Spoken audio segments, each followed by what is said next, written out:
जया एकादशी कथा। ओम नमो भगवते वासुदेवाय।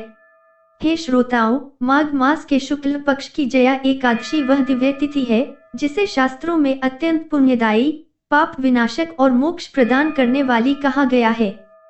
यह वही एकादशी है जिसके महात्म्य के श्रवण मात्र से भी जीव को पिशाच, प्रेत और नीच योनियों से मुक्ति मिल जाती है।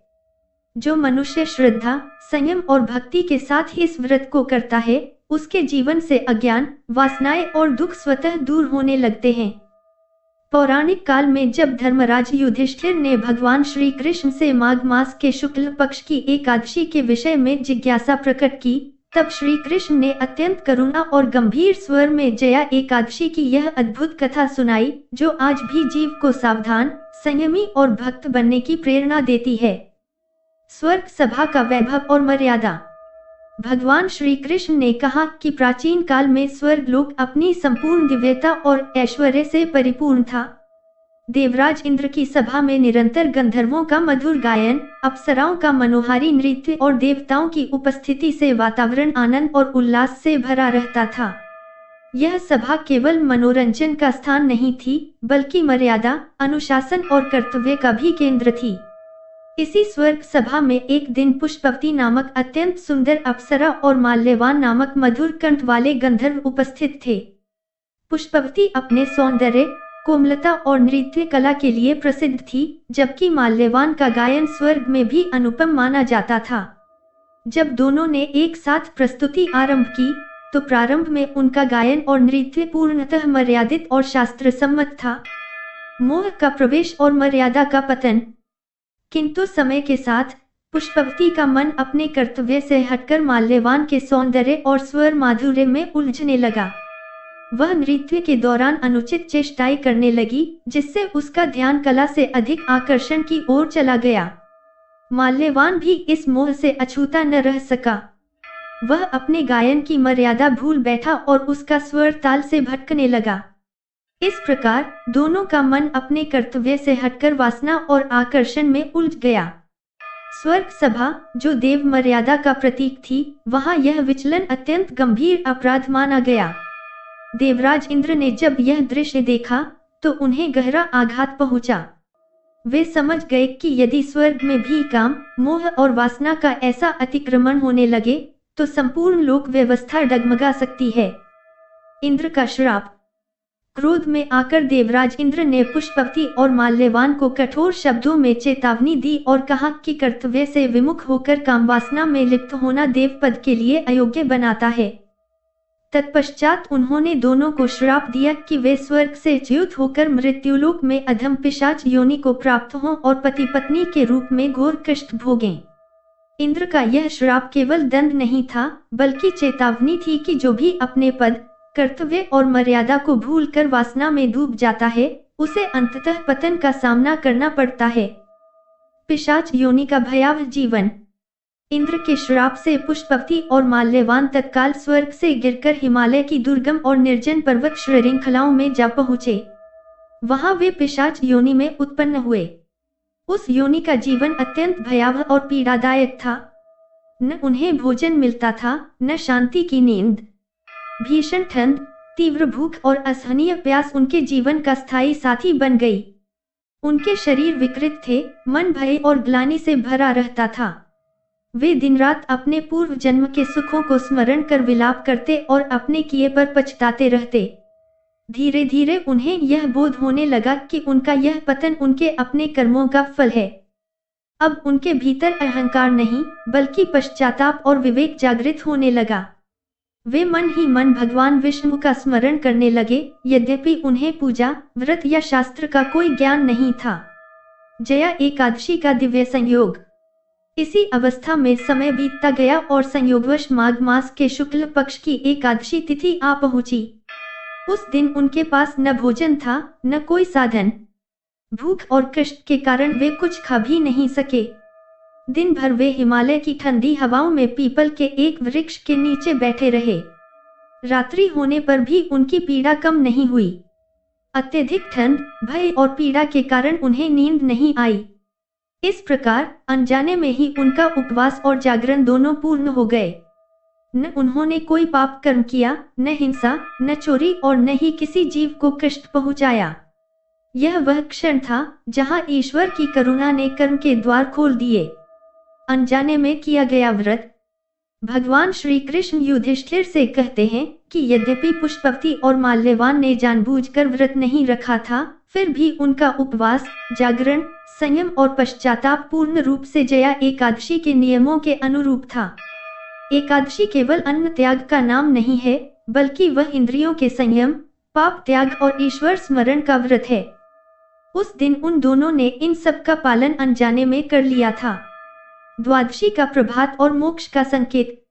जब द्वादशी की सुबह हुई तो दोनों के शरीर अत्यंत दुर्बल हो चुके थे। कष्ट सहते सहते उनके प्राण शांत हो गए, किंतु यह मृत्यु साधारण नहीं थी। जैसे ही उन्होंने शरीर त्यागा, भगवान विष्णु के दिव्य दूत वहां प्रकट हुए। उनके स्पर्श मात्र से पिशाच योनि का आवरण नष्ट हो गया और दोनों को पुनः दिव्य स्वरूप प्राप्त हुआ। वे पुनः गंधर्व और अप्सरा के रूप में प्रकाशित हो उठे। उनके मुख पर शांति थी, नेत्रों में कृतज्ञता और हृदय में भक्ति। जब पुष्पवती और माल्यवान ने पिशाच योनि का त्याग किया और भगवान विष्णु के दिव्य दूतों के स्पर्श से पुनः अपना तेजस्वी स्वरूप प्राप्त किया, तब उनके लिए स्वर्ग लोक के द्वार पुनः खुल गए। वे दोनों दिव्य विमान पर आरूढ़ होकर वैकुंठ के मार्ग से स्वर्ग की ओर प्रस्थान करने लगे। मार्ग में उनके हृदय में केवल एक ही भाव था, कृतज्ञता। वे समझ चुके थे कि यह मुक्ति उनके सौंदर्य, कला या पूर्व वैभव के कारण नहीं, बल्कि भगवान श्री हरि की करुणा और जया एकादशी के अद्भुत प्रभाव से संभव हुई है। स्वर्ग पहुंचते ही देवराज इंद्र ने उन्हें पुनः दिव्य स्वरूप में देखा। जिन अप्सरा और गंधर्व को उन्होंने अपने क्रोध में श्राप दिया था, वही अब शांति, तेज और दिव्यता से परिपूर्ण होकर उनके सम्मुख खड़े थे। यह दृश्य देखकर इंद्र स्वयं विस्मित रह गए। उन्होंने माल्यवान से पूछा कि किस पुण्य के प्रभाव से उन्हें यह मुक्ति प्राप्त हुई। माल्यवान ने विनम्रता से उत्तर दिया कि यह सब किसी तप, यज्ञ या दान का फल नहीं है, बल्कि माघ मास के शुक्ल पक्ष की जया एकादशी के व्रत का प्रभाव है। उन्होंने बताया कि कैसे उन्होंने अज्ञानवश उस दिन उपवास किया, रात्रि भर जागरण किया और किसी भी प्रकार का पाप कर्म नहीं किया। उन्होंने यह भी स्वीकार किया कि उस कठिन पिशाच योनि में रहते हुए उनके हृदय में पश्चाताप और भगवान विष्णु का स्मरण ही उनका एकमात्र सहारा था। यह सुनकर देवराज इंद्र का हृदय द्रवित हो गया। उन्होंने अपने श्राप पर विचार किया और समझा कि ईश्वर की व्यवस्था कितनी सूक्ष्म और करुणामयी है। जहां उन्होंने दंड देने का भाव रखा था, वहीं भगवान ने उसी दंड को जीव की शुद्धि और उद्धार का माध्यम बना दिया। इंद्र ने दोनों से कहा कि जो व्यक्ति भगवान विष्णु की शरण में चला जाता है, वह केवल स्वर्ग का ही नहीं, अपितु स्वयं ईश्वर की कृपा का अधिकारी बन जाता है। उस दिन से इंद्र ने भी जया एकादशी के महत्व को स्वीकार किया और देवताओं में इसका प्रचार आरंभ किया। भगवान श्री कृष्ण धर्मराज युधिष्ठिर से कहते हैं कि जया एकादशी का व्रत केवल शरीर को कष्ट देने का साधन नहीं है, बल्कि यह आत्मा को शुद्ध करने की प्रक्रिया है। यह व्रत मनुष्य को उसके पापों का बोध कराता है और उसे संयम, विवेक तथा भक्ति के मार्ग पर अग्रसर करता है। जो व्यक्ति श्रद्धा के साथ इस व्रत को करता है, वह ब्रह्म हत्या, गोहत्या, भ्रूण हत्या जैसे घोर पापों से भी मुक्त हो जाता है। यहाँ तक कि जो व्यक्ति जाने अनजाने में भी इस व्रत के नियमों का पालन कर ले, उस पर भी भगवान की कृपा अवश्य होती है। श्री कृष्ण आगे बताते हैं कि जया एकादशी का प्रभाव केवल मृत्यु के बाद ही नहीं, बल्कि जीवन में भी स्पष्ट रूप से दिखाई देता है। इस व्रत को करने वाले व्यक्ति के भीतर से काम, क्रोध, लोभ और मोह जैसे विकार धीरे धीरे क्षीण होने लगते हैं। उसका मन सात्विक हो जाता है और बुद्धि धर्म की ओर झुकने लगती है। परिवार में शांति आती है, रोगों में कमी होती है और जीवन की दिशा स्पष्ट होने लगती है। भगवान श्री कृष्ण ने युधिष्ठिर को यह भी बताया कि जया एकादशी का व्रत विशेष रूप से उन लोगों के लिए अत्यंत लाभकारी है जो मानसिक अशांति, भय, बुरे स्वप्न, अनिद्रा या नकारात्मक विचारों से पीड़ित रहते हैं। यह व्रत सूक्ष्म रूप से मन और चित्त को शुद्ध करता है।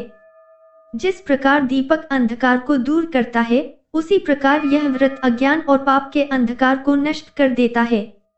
इसके पश्चात भगवान श्री कृष्ण ने जया एकादशी व्रत की विधि का भी संक्षिप्त वर्णन किया। उन्होंने बताया कि इस दिन प्रातः ब्रह्मा मुहूर्त में उठकर स्नान कर स्वच्छ वस्त्र धारण करने चाहिए।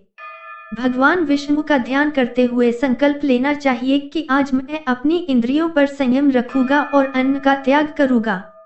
दिन भर सत्य बोलना, क्रोध से बचना और किसी भी जीव को कष्ट न देना चाहिए। संध्या काल में भगवान विष्णु की पूजा कर उनके नाम का स्मरण करना चाहिए और रात्रि में जागरण कर हरि कथा या विष्णु सहस्त्र नाम का पाठ करना विशेष फलदायी माना गया है। भगवान श्री कृष्ण ने यह भी स्पष्ट किया कि यदि कोई व्यक्ति स्वास्थ्य या अन्य कारणों से पूर्ण उपवास न कर सके तो भी वह फलाहार करके मन से पाप त्याग कर और भगवान का स्मरण करके इस व्रत का पुण्य प्राप्त कर सकता है। भगवान भाव के भूखे हैं, आडंबर के नहीं। कथा के अंत में श्री कृष्ण धर्मराज युधिष्ठिर से कहते हैं कि जया एकादशी केवल एक तिथि नहीं बल्कि जीवन को विजय की ओर ले जाने वाला व्रत है। जया का अर्थ है विजय, और यह विजय बाहरी शत्रुओं पर नहीं बल्कि अपने भीतर के विकारों पर प्राप्त होती है। जो व्यक्ति इस सत्य को समझ लेता है वही वास्तव में जया एकादशी का पूर्ण फल प्राप्त करता है। धर्मराज युधिष्ठिर यह कथा सुनकर अत्यंत भाव विभोर हो गए। उन्होंने भगवान श्री कृष्ण को प्रणाम किया और कहा कि इस व्रत का महात्म्य सुनकर उनके हृदय में भी भगवान विष्णु के प्रति और अधिक श्रद्धा उत्पन्न हो गई है। उन्होंने निश्चय किया कि वे स्वयं इस व्रत का पालन करेंगे और अपने वंश तथा प्रजा को भी इसका महत्व बताएंगे। इस प्रकार जया एकादशी की यह पावन कथा हमें यह शिक्षा देती है कि कोई भी जीव इतना पतित नहीं होता कि ईश्वर की कृपा से उसका उद्धार न हो सके। यदि मन में पश्चाताप, जीवन में संयम और हृदय में भगवान का स्मरण हो तो अनजाने में किया गया पुण्य भी मोक्ष का द्वार खोल सकता है। माघ मास की यह एकादशी मनुष्य को भय, पाप और अज्ञान से मुक्त कर विजय, शांति और भक्ति की ओर ले जाती है। ओम नमो भगवते वासुदेवाय।